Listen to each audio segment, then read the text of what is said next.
హాజరైనటువంటి మీరందరూ కూడా ప్రభుత్వ యేసుక్రీస్తునామములో వందనాలు చేస్తున్నాము.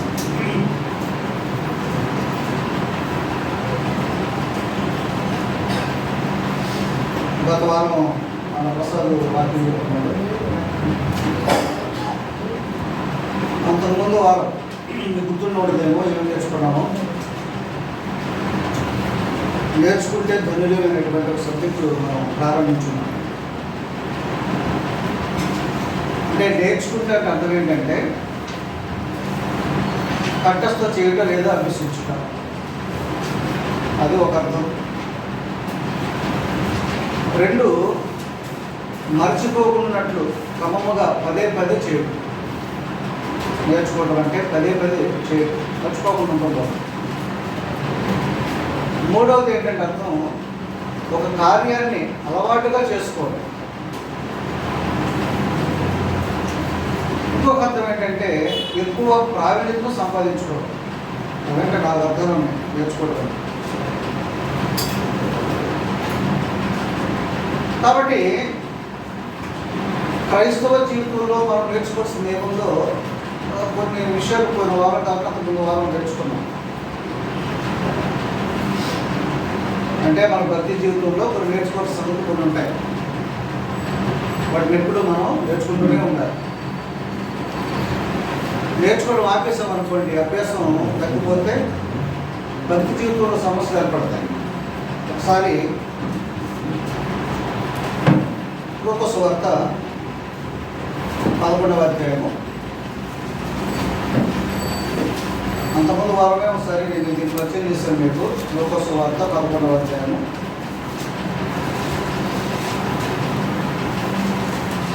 4వ వచనంలో, మేము మాకు ఇచ్చిన ప్రతి వారిని క్షమించుతున్నాము కనుక. అంతకుముందు 2వ వచనం చదువుతాం. 1వ వచనం నుంచి 4వ వచనం. ఆయన 11వ అధ్యాయమే 1 నుంచి 4వ వచనం చదువుతాం. ఆయన ఒక చోట ప్రార్థన చేయుచుండెను. ప్రార్థన చాలించిన తర్వాత ఆయన శిష్యుడు ఒకడు, ప్రభువా, యోహాను తన శిష్యులకు నేర్పినట్లుగా మాకును ప్రార్థన చేయమని, ప్రార్థన చేయ నేర్పమని ఆయన. కాబట్టి ప్రార్థన చేయడం అనేది నేర్చుకోవాలన్నాడు. ఎందుకు నేర్చుకోవాలి? 2వ వచనం చెప్పాడు.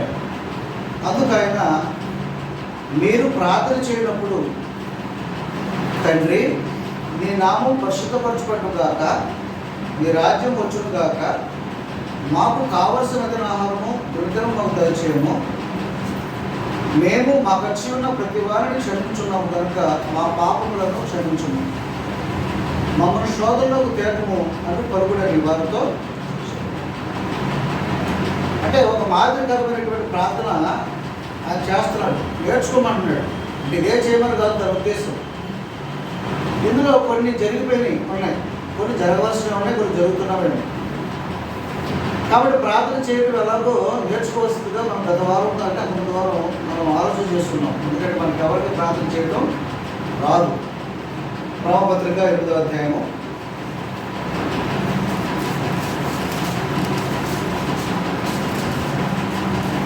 28వ వచనంలో,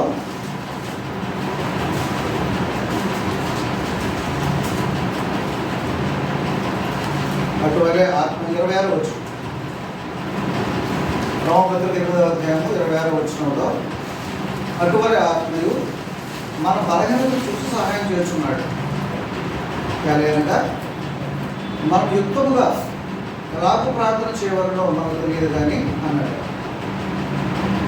ఉచ్చరింప శక్యం కాని మూర్ఖులతో ఆత్మ తానే మన పక్షముగా విజ్ఞాపనము చేస్తున్నాడు. అంటే ప్రార్థన చేయడం నేర్చుకోవడానికి అర్థం ఏంటంటే యుక్తముగా అడగటం.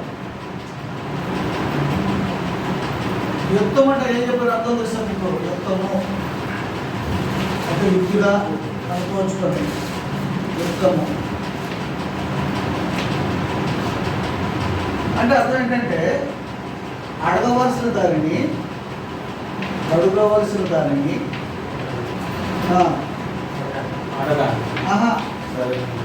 అడగవలసిన దానిని అడగవలసిన రీతిలో అడగాలి. అడగవలసిన రీతిలో అంటే అడగడానికి ప్రధానం ఒక విధానం ఉంటుంది. అడగవలసిన దానిని అడగవలసిన రీతిలో అడిగి పొందుకోవాలి. ఎందుకంటే అడగవలసిన దానిని అడగవలసిన రీతిలో అడుక్కోకపోతే దొరకదు. అది చెప్తామని అర్థం.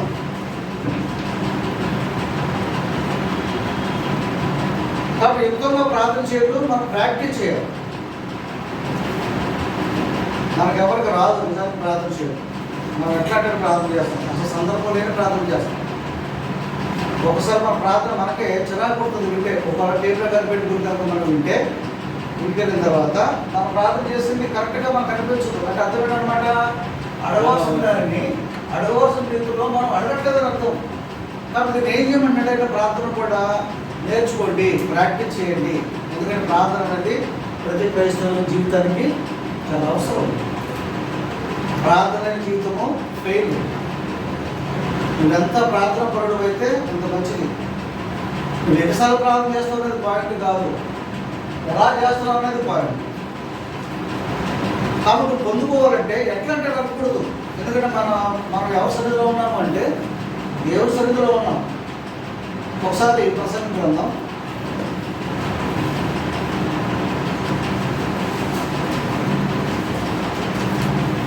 5వ సామెతల తర్వాత ఉంది ప్రసంగి 5వ అధ్యాయము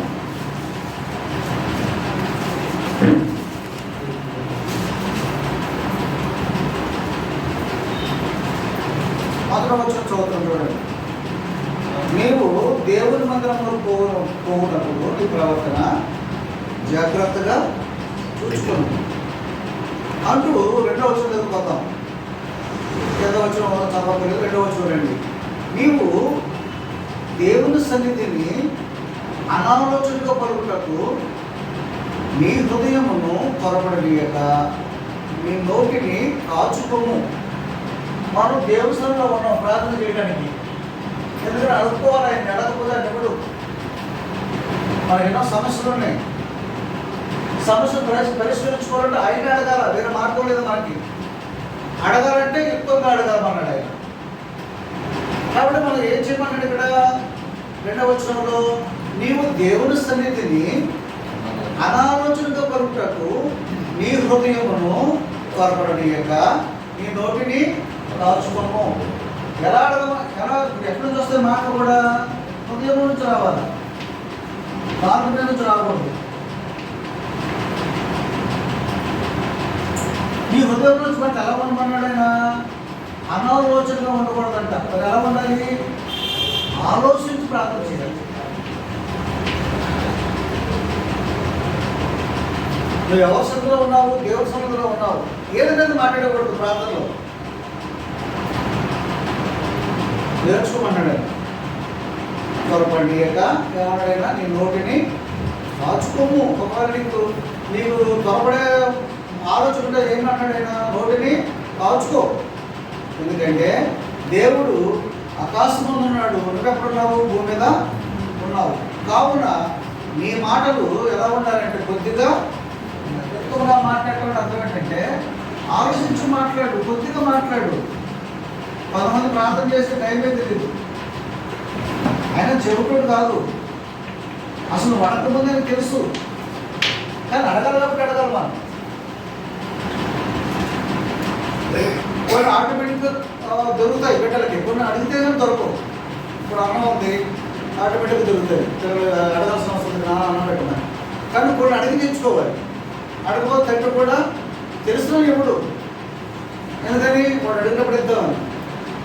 రొటీన్గా కొన్ని ఉంటాయి జరిగిపోయి, వాటి కోసం అడగాల్సిన అవసరం చేయబెట్టు కూడా. ఇక్కడ ఏమన్నాడంటే నువ్వు ప్రార్థన యుక్తంగా చేయాలంటే ఎప్పుడు నుంచి రావాలి? హృదయంలో నుంచి. ఏం చేసినప్పుడు ఎలా ఉండాలి? నువ్వు ఆలోచించి చేయాలి. నీ నోటిని తొందర పెట్టుకోబాకు. 2 ఎలా ఉండాలి? కొద్దిగా ఉండాలి, విస్తరించకూడదు. మేము ఒక మీటింగ్కి వెళ్ళాము. మీటింగ్ అయిపోయింది, మేము బస్సుకి రావాలి. నాతో పాటు టీచర్స్ ఉన్నారు. సో ఒక ఆయన ప్రార్థన చేయమంటే మొదలు చేయడం, మేము బస్సు ఎక్కాలి. అక్కడ బస్సు వస్తుంది, ఇక్కడ గుర్తించట్లా. మా పాటికి మేము వచ్చిన బస్సు ఎక్కేసాము. రేపురాపూర్లో మాకు తెలియదు.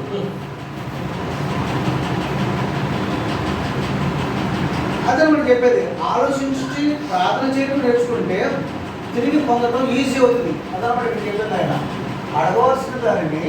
అడగవలసిన రీతిలో అడిగి పొందాలంటే సిస్టమేటిక్గా ఉండాలి. మనం భక్తి జీవితంలో చాలా అవసరం. ఏదంటే నేను చేస్తామని నువ్వు అడిగేదానికి ఇష్టమో కాదని కూడా ఆలోచించట్లేదు. తర్వాత కింద వచ్చు, నీ మాటలు కొద్దిగా ఉండాలన్న దగ్గర కింద లైన్లో విస్తారమైన పనిపాట్ల వలన స్వప్నం పుట్టును, ఎక్కువ మాటలు పలుకువాడు ఎవరు? బుద్ధిహీనుడు. కొద్దిగా మాట్లాడలేదనుకోండి, నువ్వేమవుతావు అంటే దేవుని దృష్టిలో బుద్ధిహీనుడు అవుతావు. చాలా మంది ఏమనుకుంటారు, ఎక్కువగా ప్రార్థన చేస్తే అంత బతికిపోవడం అనుకుంటారు. కానీ దేవుని దృష్టిలో ఏమవుతావు? ఎదుగు బుద్ధిహీనుడు. కింద వచ్చిన బుద్ధిహీనుడు యందు ఆయనకు ఇష్టము లేదు. నువ్వు బుద్ధిహీనుడు అయితే నువ్వు దేవునికి ఇష్టము లేదు, అసలు ఇష్టము కావు.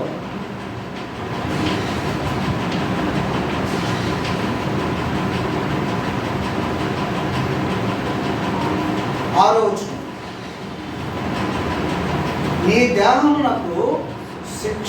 దేహమును శిక్షకు లోపరుచున్నంత పని నీ నోటు వలన జరగనీయకము. అది పొరపాటు చేత జరిగినని దూత ఎదుట చెప్పకము. నీ మాటల వలన దేవునికి కోపం పుట్టించి నీ వేళ నీ కష్టమును వ్యక్తపరచుకోలేవు. అంటే బుద్ధిహీనంగా మాట్లాడితే సమస్యలు వస్తాయి. నువ్వు దేవుడికి ఇష్టం కావు. కాబట్టి ఫలితం పొందాలంటే ఏం చేయమన్నాడు ఆయన? వచ్చిన ఆలోచనలో ఒకవేళ నువ్వు ఆలోచించి కనుక మాట్లాడకపోతే నీ నోటి వల్ల నష్టపోయేది ఎవరు? దేహం నాకు శిక్ష అంటాడు ఆయన. అంటే నీకు ఏమి జరగకపోగా నువ్వు నోటిని కాచుకోలేదు కాబట్టి దేహాన్ని శిక్షేస్తాడు ఆయన. అదే వింటారు నాకు. అంటే దేవునికి కోపం పుట్టిస్తావు ఎక్కువ మాట్లాడితే అర్థం. ఎప్పుడైతే నువ్వు బుద్ధిహీనంగా మాట్లాడడానికి ఏమొస్తుంది? కోపం వస్తుంది.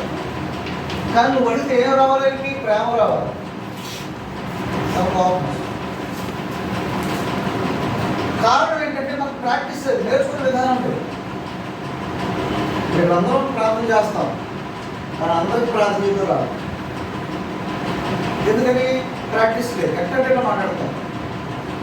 వాక్యానుసారంగా ప్రార్థన చేసేవాడు బహు తక్కువ మంది. నాకు తెలిసిన వాళ్ళు ఆశీర్వాదంగా చేస్తాడు నెక్స్ట్ ప్రార్థన.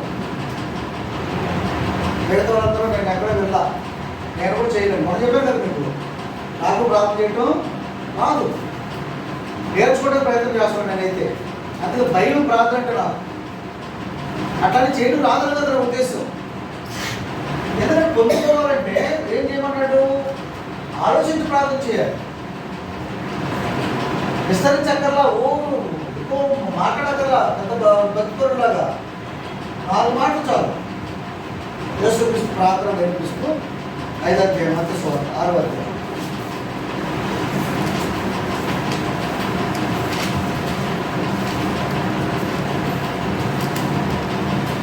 మత్తయి సువార్త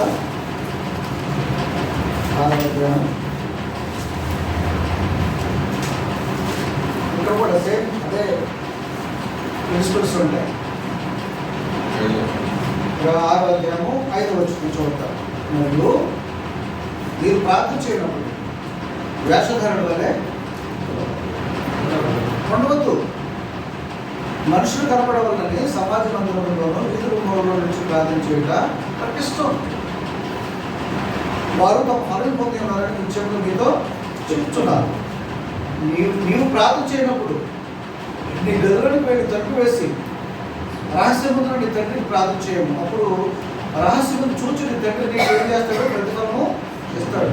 చెయ్యి తలుపు వేసుకొని ప్రతిఫలం చెయ్యి. నీకు ఏదైనా అవసరమో అడుగు, తప్పేం లేదు.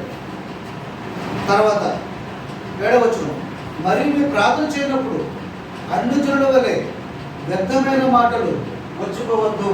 అంటే ఎక్కువగా మాట్లాడకూడదు. ఎక్కువ మాటలు ఏమొస్తాయి? వ్యర్థమైనవి వస్తాయి.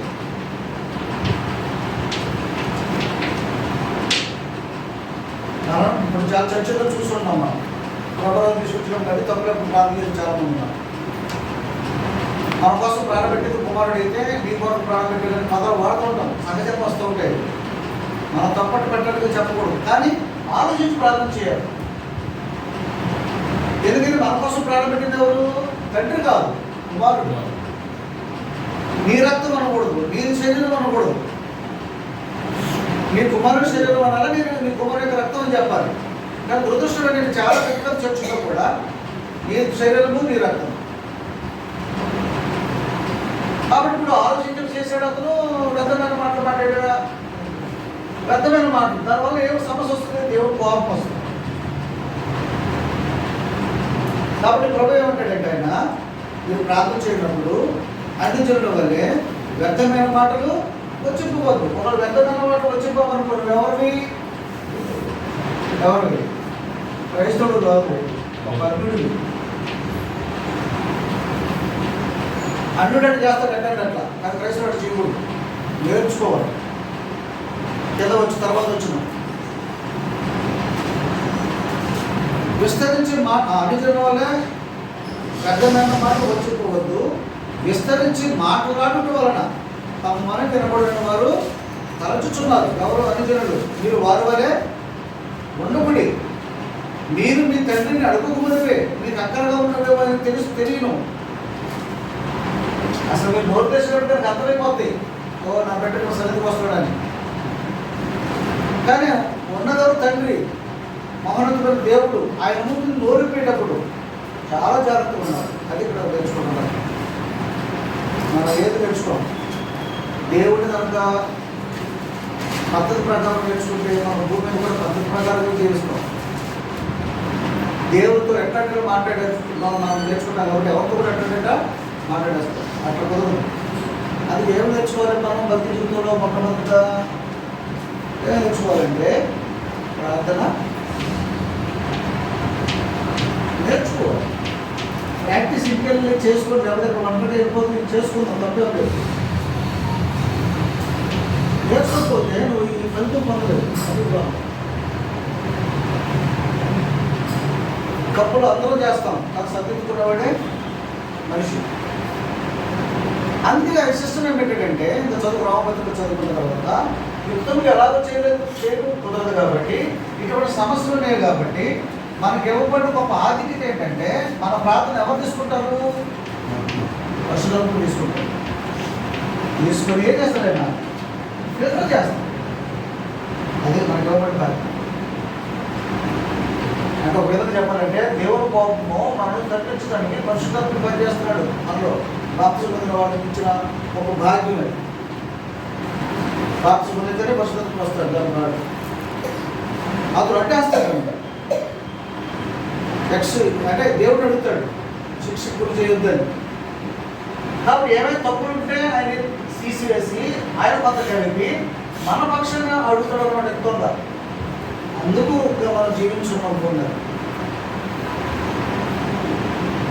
అందువల్ల ప్రార్థన అనేది మనం ఏం చేయాలో ఖచ్చితంగా నేర్చుకోవాలి.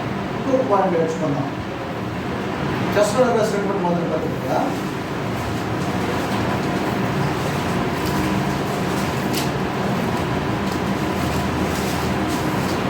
4వ అధ్యాయము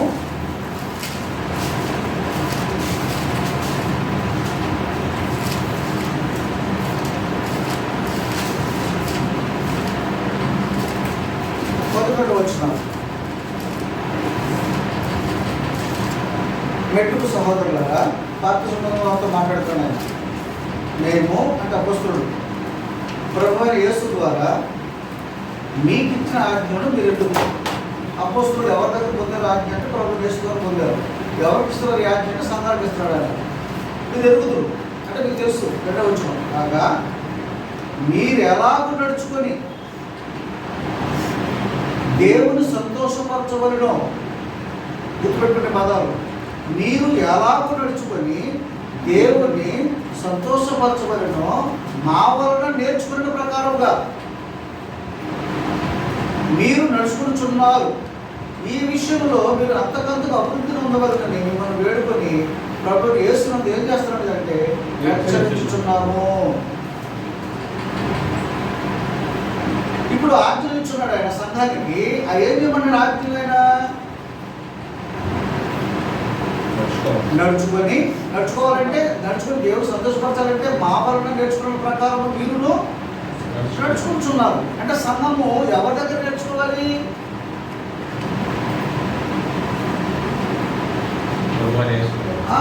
అపోస్తుల ద్వారా.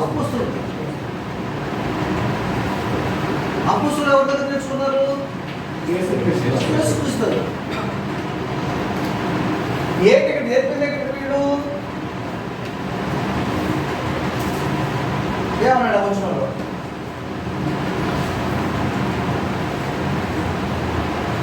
మీరు ఎలాగో నేర్చుకొని దేవుని సంతోషపరచవలెనో మా వలన నేర్చుకున్న ప్రకారంగా మీరు నడుచుకుంటున్నారు. ఈ విషయంలో మీరు అంతకంత అభివృద్ధి పొందవాలని. అంటే అర్థమేంటన్నమాట, అపోస్తులు ఏవైతే జీవించారో ఆ జీవితంలో మనం ఏం చేయాలి? నేర్చుకుంటే ఏమవుతుంది? అభివృద్ధి పొందుతావు. నేర్చుకోకపోతే మనం అభివృద్ధి పొందాలి. ఏ విషయంలో వాళ్ళు ఇబ్బంది పడ్డారు తెలిసింది అపోస్తులు? ఒక వచనం చదివిస్తారు చూడండి మీరు. అపోస్తుల కార్యాలు అసలు వాళ్ళ జీవితం ఒక సువార్తల జీవితం రావడంతో చూడండి. సువార్తలు కాదు, ముందు అతను క్రైస్తవులు కదా, సువార్తలు లేదండి. 20 అధ్యాయం పౌలు గారు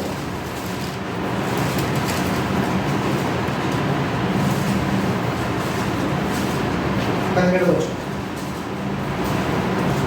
అతడు అంటే పౌలు గారు మిలేతు నుండి ఎఫెసుకు వర్తమానం పంపాడు. పౌలు గారు మిలేతులో ఉన్నాడు. ఎఫెసులో క్రీస్తునామం ఉంది, అక్కడ వర్తమానం పంపాడు. పంపి ఏం చేశాడంటే సంఘ పెద్దలను పిలిపించాడు. ఎవరి దగ్గరికి? తన దగ్గరికి. మిలేతు వారు అంటే సంఘ పెద్దలు తన ఎంతకు వచ్చినప్పుడు వారికి ఇట్లని పౌరుకి సంఘ పెద్దల మధ్య డిస్కషన్ స్టార్ట్ అయ్యింది. ఎక్కడ సంఘ పెద్దలు వీళ్ళంటే ఎఫెసు సంఘంలో ఉన్నటువంటి సంఘ పెద్దలు ఎక్కడికి వచ్చారు? మిలేతుకు వచ్చారు. ఎవరి దగ్గరికి? పౌలు గారు. వాళ్ళ మధ్య సంభాషణ చూడండి. నేను అంటే పౌలు ఆసియాలో కాలు పెట్టినండి. మన దేశం ఎక్కడ ఉంది? ఏ ఖండంలో ఉంది? ఆసియా ఖండంలో ఉంది. కాబట్టి ఆసియాలో కూడా పనిచేసినట్ట పౌలు గారు. నేను ఆసియాలో కాలు పెట్టిన నుండి ఎల్లకాలము మీ మధ్య ఎలాగో నడుచుకుంటున్నాం మీరే. అంటే వీళ్ళ జీవితము రహస్యం లేదు. ఒకటి రహస్యం లేని జీవితం జీవించండి అంటే వీళ్ళ జీవితం ఎవరు తెలుసు?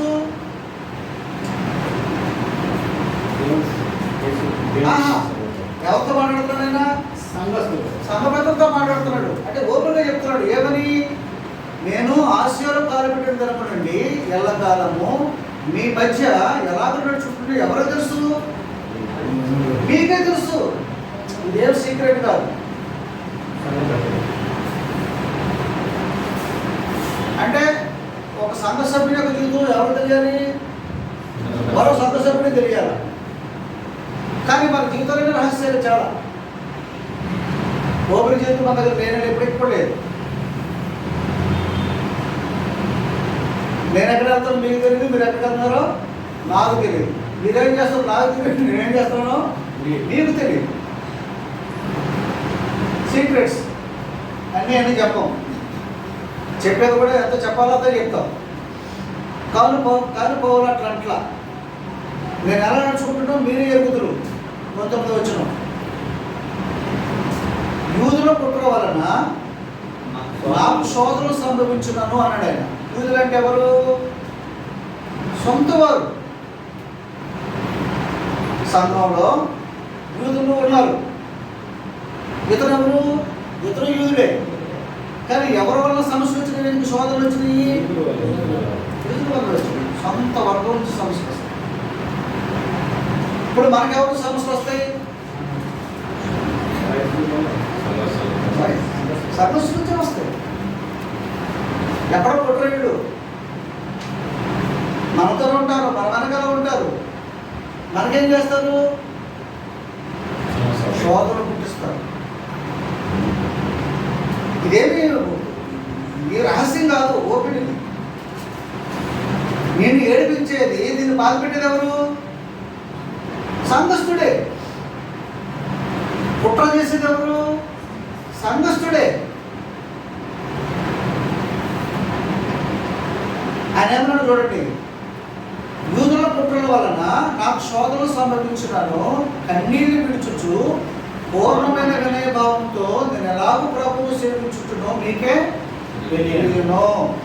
సొంత వారి వలన రహస్యమైన జీవితంలో సొంత వారి వలన ఏమొచ్చింది? ఇతనికి శ్రమలు వచ్చినాయి, శోధనలు వచ్చినాయి, కుట్రలు ఉన్నాయి. అయినా ఏం చేశాడు అతను? కన్నీళ్ళు విడిచి ఎవరితో చెప్పుకున్నాడు ఇతను? కాదు, దేవుడు. సంగతులు ఏం చేస్తారు? ఏంటి?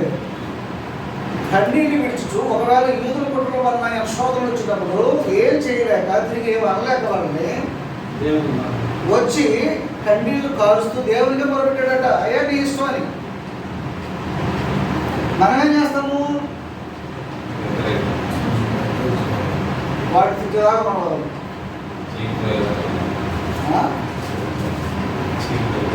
మన వెనకాల ఉంటాడు, మనకి వేసలు పెడతాడు. ఇప్పుడు ఎవరు తప్పు చేశారు? తను చాలా సందర్భాలు చెప్పారు. తప్పు చేసామనుకున్నారు, ఎవరితో మాట్లాడాలి? ఎవరైతే తప్పు జరిగిందో వాళ్ళే వచ్చి నేరుగా మనం ఏం చేస్తాము? ఆ పక్కడే చెప్తాం, ఆ పక్కడే చెప్తాం, వాళ్ళు చెప్తాం, వాళ్ళు చెప్తాం. అసలు ఇది తెలియదు తప్పు చేసినట్టు. ఇతని దగ్గరకు వచ్చినప్పటికి వీళ్ళైతే ఏం చేస్తాడు? మొత్తం ప్రచారం చేసేస్తాడు. దానివల్ల నష్టపోయేది ఎవరు? కన్నీళ్ళు విడిచేది ఎవరు? అదే కన్నీళ్ళు విడుస్తూ ప్రార్థన చేస్తే నీ అభివృద్ధి ఏమవుద్ది? శ్రమ పెట్టేవాడు అభివృద్ధి. సమస్యలు వస్తాయి. అభివృద్ధి నువ్వు ఎదగవు జీవితం అంటే. ఎందుకంటే ఈ జోక్యము దేవుని జోక్యం ఇక్కడ ఉంటుంది, నీకు ఉండదు. ఎందుకంటే నీ వల్ల వచ్చింది కాబట్టి.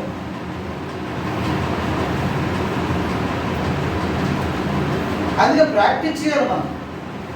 నా వలన ఎవరికైనా శోధన గురి చేస్తున్నానా, నా వలన మరొకరినైనా ఇబ్బంది పెడుతున్నానా, నా వలన మరొకరినైనా నిందలు వేస్తున్నానా అని ఎప్పటికప్పుడు భక్తి జీవితంలో వెతుక్కోవాలి, నేర్చుకోవాలి. ఒకవేళ ఎవరైనా ఏమన్నా ఏం చేయాలి? ఏం చేశాడు అపొస్తలుడు?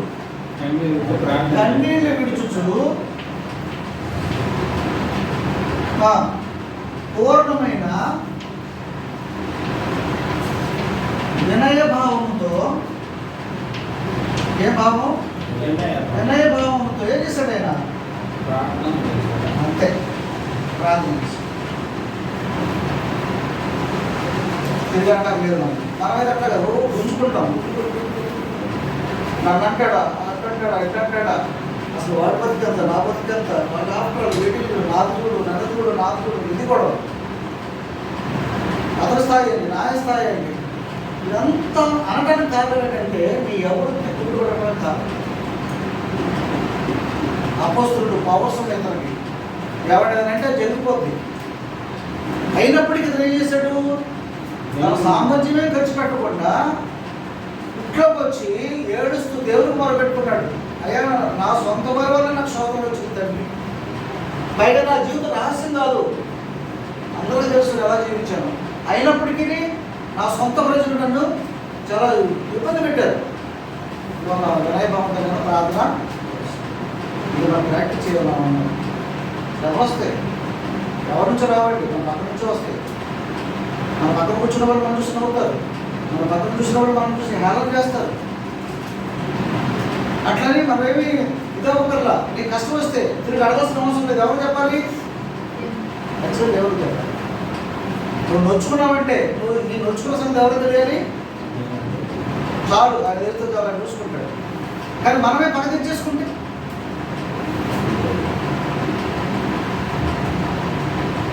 అప్పుడు క్రైస్తవ జీవితంలో చాలా ఉపయోగకరమైన సంగతి లేదండి. ఇంకా చూడండి ఏమన్నాడు,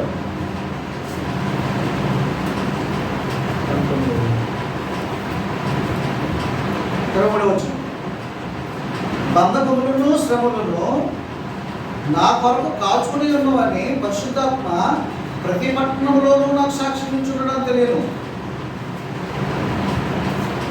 24వ వచనం, దేవుని కృపా సువార్తను గురించి సాక్ష్యం ఇచ్చుటేందుకు నా పరుగును నేను ప్రభువుని యేసును పొందిన పరిచయం చదువుకుంటున్నానని నా ప్రాణమును నాకు ఎంత మాత్రమును ప్రియమైనదిగా ఎంచుకోవట్లేదు. అంటే యాక్చువల్ క్రైస్తవుడు ప్రాణం అంతా ఎక్కడ ఉండాలి అంటే సువార్త ప్రకటన మీదే ఉండాలి. ఇంతకు ముందు క్రైస్తవుడు, తర్వాత సువార్తలు. మనమంతా సంతోషపెట్టేది ఎవరిని? కొద్ది వేస్తే నా భార్యను సంతోషపెట్టాలి, నా బిడ్డను సంతోషపెట్టాలి. దేవుడు సంతోషపెట్టేది ఎప్పుడు మనం ఎంతసేపు భయపడేదంతా విడపాలకే. భార్య, బిడ్డలు ఏం తేవాలి, ఏం తీసుకెళ్ళాలా, ఎలా సంతోషపెట్టాలి, ఇదే గొడవ తప్ప దేవుణ్ణి సంతోషపెట్టడానికి ఏం చేస్తాం మనం? వారం నుంచి వారం వరకు నాకేం చెప్పొద్దు. మీ మంది ప్రశ్న వేసుకోండి, మీ బిడ్డల మీద ఉన్న 10 మంది 20 మంది అనుకోండి. దేవుణ్ణి సంతోషపెట్టడానికి ఈ వారం ఈ పని చేసిన తర్వాత మధ్య ఏముంది చెప్పడానికి? ప్రాక్టీస్ ఎంతసేపు ఏ ఊళ్ళు ఉందామా, ఏం తిందామా, తప్పేం లేదు, తినడం తప్పని చెప్పట్లేదన్నా. మన బిడ్డలకు మన భార్యను సంతోషపెట్టడానికి అయితే మరి దేవుడు సంతోషపరిచేటప్పుడు ఈయనేమంటున్నాడు, నా ప్రాణమును నాకు ఎంత మాత్రమును ప్రియమైనదిగా ఎంచుకోవట్లేదు. నేను ఎప్పుడైనా చనిపోవాల్సిందే, చచ్చిపోతాను అవసరం వస్తే. ఎలా వచ్చింది? ఇది నేర్చుకుంటూ వచ్చింది. అతని అభివృద్ధి, ఆత్మీయ అభివృద్ధి నేర్చుకుంటూ వచ్చింది. అంటే ఏం కావాలి మనకి? యాక్చువల్గా ఇవి కావాలి. శ్రమలు, శోధనలు, కుట్రలు ఇవన్నీ అనుభవించాలండి. కన్నీటి గురించి ప్రార్థన చేసి నేర్చుకోవాలండి. మా కష్టం వద్దని ఎవరు చెప్పకూడదు, నేను ఎవరు ఎమోషన్తో చెప్పకూడదు, నేను ఎవరు తిట్టతో చెప్పాలండి. విమర్శించనివ్వండి, తిట్టనివ్వండి, కానీ ఎలా తీసుకోవాలి? రిసీవ్ చేసుకోగలగాలి. రిసీవ్ చేసుకుని నొచ్చుకున్నప్పుడు ఎవరిని ఏమనాలి? వాళ్ళు ఏమనదు. అక్కడ ఎక్కడికి వచ్చేయాలా? గొప్ప వచ్చి పడిపోయి గదిలోకి వెళ్ళిపోయి ఏం చేయాలా? ఏడ్చుకుంటావో, వాళ్ళతో గొడ్డాడతావో నీకు తెలియదు, ఆయనకి నీకే తెలియాలి. నువ్వు ప్రాక్టీస్ చేయమని నేర్చుకుంటా. ఒక మామూలు మనిషి ఇచ్చుకోవడం తిడతాడు, నన్ను చెప్పకూడదు. ఒక మామూలు మనిషి దూషించడం దూషిస్తాడు, నువ్వు చేయకూడదు. ఒక మామూలు మనిషి అవమానం పొందితే తిరిగి అవమానిస్తాడు, తను చేయకూడదు. ఒక మామూలు మనిషి నిద్ర వేస్తాడు, తను వేయకూడదు. ఒక మామూలు మనిషి కోపడి ఏదైనా అంటాడు, తను తిరిగి కోపడకూడదు. తీసుకో, రిసీవ్ చేసుకో, తప్పేం లేదు. నీకు హృదయంలో కష్టం జరిగింది, నువ్వు ఎవరేమన్నా నేరుగా వచ్చి సీట్లోకి వచ్చేది ఏడుపులు వేడు ఎవరు చూస్తారు? అందుకే చెప్పాడు, సంఘంలో సమస్యలు రాకుండా ఉండాలంటే ఎవరు ప్రకటించాలంటే సిస్టమ్ అదే.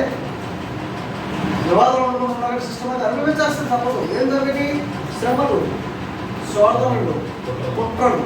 ఎవరు వీళ్ళు చేసేది? సంతోషం. మన వాళ్ళు ఎదుగుతారు, మనకు పొగబెడతారు, తెలుసు నీకు ఎవరు. అది క్రైస్తవ జీవితం ప్రాక్టీస్ చేసినటువంటి అనేక కొంచెం చదువుకున్నాం.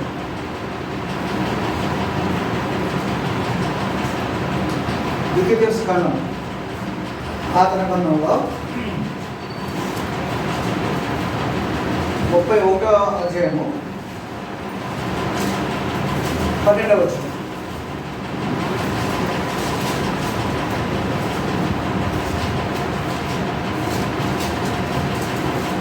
ద్వితీయోపదేశకాండము 12వ అధ్యాయము 31వ అధ్యాయం 12వ వచనం. ఏముంది అక్కడ? నీ దేవుడైన యెహోవాకు భయపడి ఆ, నీ ధర్మశాస్త్ర వాక్యములన్నిటిని అనుసరించి నడుచుకున్నట్లు పురుషులేమి, స్త్రీలేమి, పిల్లలేమి, నీ కులములో ఉన్న ప్రదేశులేమి వాటిని విని నేర్చుకున్నటకై అందరినీ పోగు చేయవలెను. ఇక్కడ 3 సూత్రాలు ఉన్నాయి.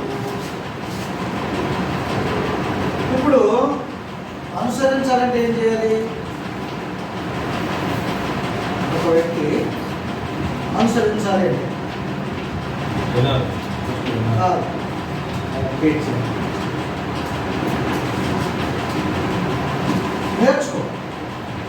నేర్చుకోకుండా అనుసరించలేదు. నేర్చుకోవాలంటే ఏం చేయాలి? ఇప్పుడు చెప్పు ప్రసాద్. వినాలి. కానీ దురదృష్టం ఏంటంటే వినం. మొట్టమొదటిగా ఒకరు విన్నా నేర్చుకోవడానికి దానికి టైము సెట్ చేసుకో. నువ్వు నేర్చుకోకపోతే ఎలా అనుసరిస్తావు?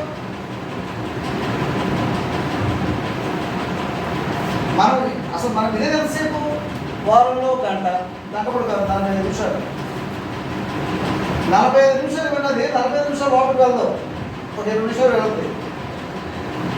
ఆ 20 నిమిషాలు నువ్వేం చేయాలి? దాన్ని నేను నేర్చుకున్న ప్రాక్టీస్ చేయాలి. అక్కడ మూల పడేస్తుందండి. నేర్చుకోకుండా ఎలా అనుసరిస్తావు? ఆలోచించండి. విన్నాం, ఇప్పుడు ఒక 20 నిమిషాలు వింటాం, 40 నిమిషాలు చెప్తే 20 నిమిషాలు వింటాం, మొదలు వినం. ఈ 20 నిమిషాలు కూడా విన్నావు, దాన్ని ఏం చేయమంటాడు ఆయన? నేర్చుకోమంటున్నాడు. అంటే దీన్ని ముందు పెట్టుకొని, బైబిల్ దగ్గర పెట్టుకొని స్టడీ చేయాలి. స్టడీ చేసి సందర్భం వచ్చినప్పుడు ఏం చేయాలి మనం? నేను తిట్టే సందర్భం ఒక వచ్చింది, నేను తిడుతున్నాడు, నువ్వు అప్పటికే నేర్చుకున్నావు. తిట్టిన వారిని తిట్టకూడదు. ఏం చేస్తావు? కూడా ఓపిక పరిస్థితి. నువ్వు నేర్చుకోదనుకోండి ఏమవుతుంది? నువ్వు కూడా బరస్ట్ అయిపోతావు. బరస్ట్ అయిపోయినప్పుడు వాడికి నీకు మధ్య ఏమవుతుంది? వాగ్వాదం పెరుగుద్ది, సంబంధాలు ఏమవుతాయి? అది దేవుడికి ఇష్టం. సమాధానం పంచుకోవాలి కలిగిన వారు దేవుడి కుమారుడు. మన దేవుడి కుమారుడు. మనకు ఎంతసేపు సమాధానం పట్టాక చూడదు తప్ప వాదన పెంచుకోవడానికి చూడదు. ఎంతసేపు సమాధానం పట్టాలని చూడాలి. అది ఎలా వస్తుంది? ప్రాక్టీస్లో వస్తుంది. అనుసరించడం, నేర్చుకోవడం, నేర్చుకుని అనుసరించి స్టార్ట్ చేసామంటే అసలు నేను ఎవరు ఆపలేదు. ఇదే పుస్తకం నుంచి 4వ అధ్యాయం.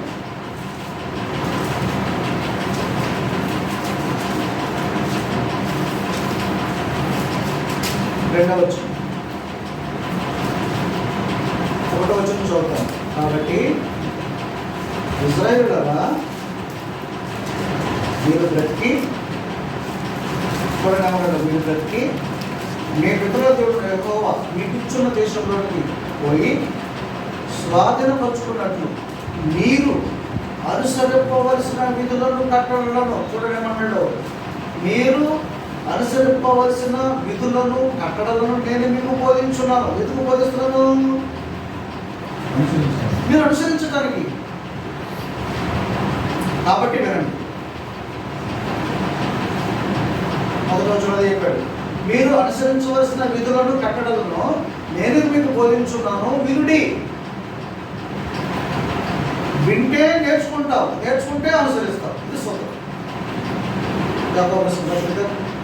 చెప్పు ముగించేస్తాం. మొదటి అధ్యాయము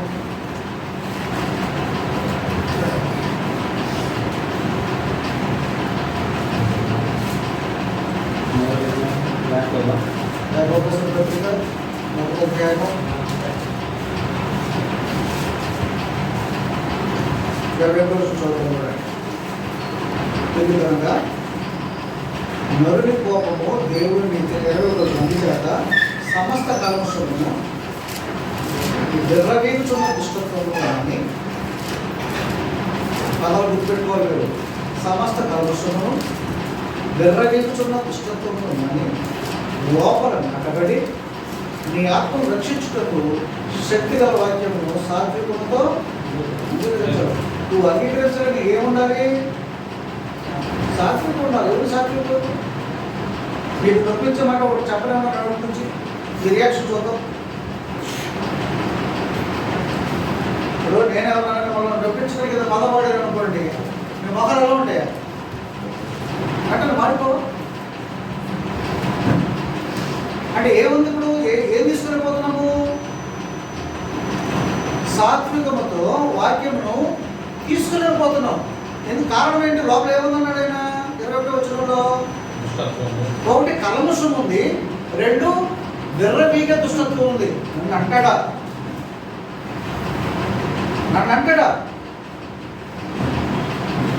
నన్నంతా నన్ను అనగలంత మగాడాతున్నా వాడు చేసుకోమని నన్ను ఎందుకు అనాలా? ఇలా వచ్చేస్తుంది. అంటే లోపల ఏముంది? నీకు కల్మషం ఉంది, విర్రవీగేటటువంటి ఒక మనస్తత్వం ఉంది. అందుకే నేను వినవాలి ఈ చెబుతామంటే చేపించుకోవాలి. యేసుక్రీస్తు ఉపమానం ఇవ్వబడిన 4 రకాల హృదయాల గురించి ఏంటంటే చెప్పండి, రాస్తాను. ఒకటి చెప్పండి సార్, కరెక్ట్గా చెప్పండి సార్. ఏదైనా ఉపమానం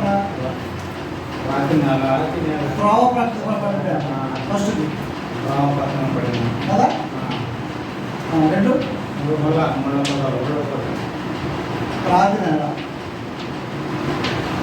3 కొండల పొగలు, 4 మంచి నేల.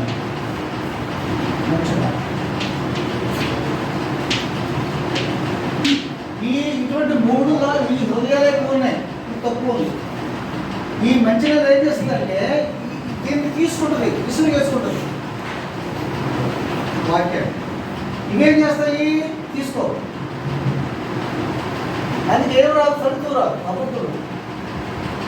నువ్వు 20 సంవత్సరాలు బాప్తిజం పొందుతావు, అలాగే ఉంటావు. 15 సంవత్సరాల క్రితం బాప్తిజం పొందంటావు. మీరు ఇప్పుడు నేను బ్రష్ వేసుకుంటాను, మీరు వేసుకోండి. మీరు ఎంతకాలం బాప్తిజం పొంది? నేను 95 సెప్టెంబర్ 22 పొందాను. మీరు ఎప్పుడు పొందారు చెప్పండి, డేట్ సహా. మీరు ఎప్పుడు పొందారు? 94 అంటే చెప్పాలండి, డేట్ చెప్పండి.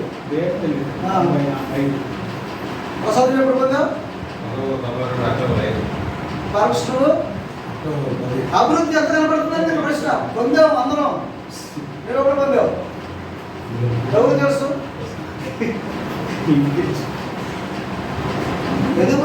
ఎవరు తెలుసు? ఎప్పుడు పొందాము? చాలా ఎప్పుడు పొందావు? నాకేం తెలుసా? అదే ఇచ్చిన అడగంటే డేట్ నీకు నాకే సమానం. నువ్వు బాగా గుర్తుపెట్టుకున్నావు. అది 92 నాకు తెలియదు చెప్పావు.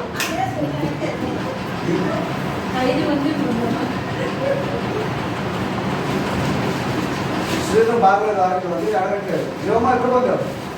నాకేం తెలుసా? ఎవరిచ్చారు? ఎవరిచ్చినా నాకు ఫోన్ చేసి కనుక్కోండి, నాకే సంబంధం లేదు.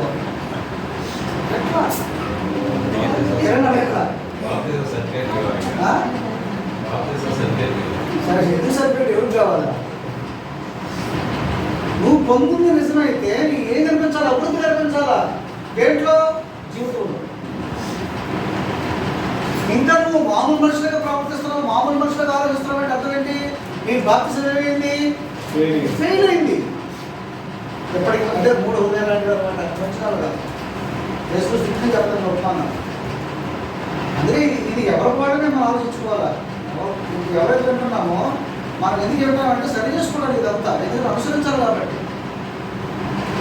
మనం దయచేసి ఈ మాటలు ఇంటిలో కూడా మీరు పరిశ్రమ చేయండి. మనం లోపాలు ఉన్నాయి, లోపాలు నాకు చెప్పండి. అక్కడ ఎందుకు ఇదంతా అంటే సరిదిద్దుకొని నేర్చుకొని సరిదిద్దుకొని మనం దేవుడి దగ్గరికి చేరాలి. అది కదా ఉద్దేశం. అందుకే సిస్టమ్ పెట్టాడన్నా. ఆటంకాలు వస్తాయి, అవమానాలు వస్తాయి, ఎలా స్పందిస్తావు అనేది కీలకం. అది నీ ఆత్మీయ జీవితానికి ఒక మెట్టను.